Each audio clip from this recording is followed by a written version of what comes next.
Welcome back. Ashley Metzger is with the Desert Water Agency. Thanks for joining us today. Yes, I'm glad to be here. It's almost a holiday weekend. A lot of people are going to be out looking for fun things to do, and there's a lot to do here in the desert. There's some things to keep in mind, though.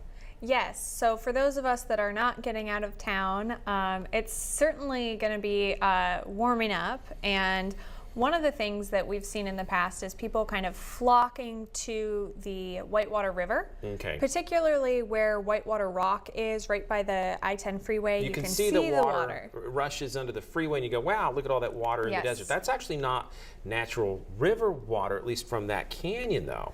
That's true. So sometimes that water flows naturally, but right now it's being augmented by water that we're bringing in to help keep the groundwater basin sustainable. Yeah, so this is reserve water, and so it's flowing at a pretty good rate. Yes, it's flowing at about 170 cubic feet per second, and each cubic foot per second is like a basketball coming at you. So that's a lot of flow, and it may look like it's a little bit calmer, but it's definitely dangerous, especially because it's so shallow, and if you get tripped on your feet, there are some rocks right underneath the surface that unfortunately, you know, could bang you up pretty bad, and we've seen people in the past unfortunately die because, you know, they hit their head on one of those rocks, and you know, there's really no going back from there. And then last year, you see how there's kind of a dry patch in the middle of the river there. Yeah. Someone made it to a dry patch, thankfully, and then they had to be rescued by a helicopter, but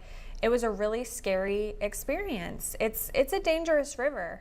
And so you have to keep that in mind because, again, it's not just a natural river flowing there, at least at this time of year. This is river water actually from the Colorado River. That's right. That's transported into the valley, and then it goes into our underground aquifer that we end up using. So that's. But there are some places of the river before that water is added in, so north of that. So if you get off on Tipton on I-10 and you head north about 3 miles, there are signs that'll say Whitewater Preserve. Yeah.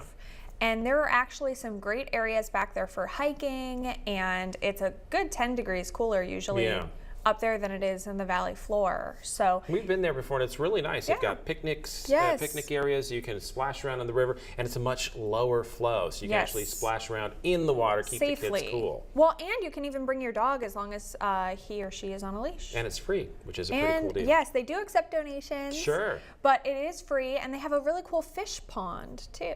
So if there's something there, you're going to see it, and it's going to be a lot of fun. And there's trees, and you can even, if you plan ahead, camp. So it's a pretty cool thing. Yeah, and if you you know it when you're there because there are no trespassing signs all along the river. So definitely don't go anywhere where you see those signs. Well, we appreciate you joining us, and keep that safety in mind. If you're going to go to the Whitewater River, go way up to the top of the canyon. You'll find the Whitewater Preserve this Memorial Day weekend. Thanks for being here with us today.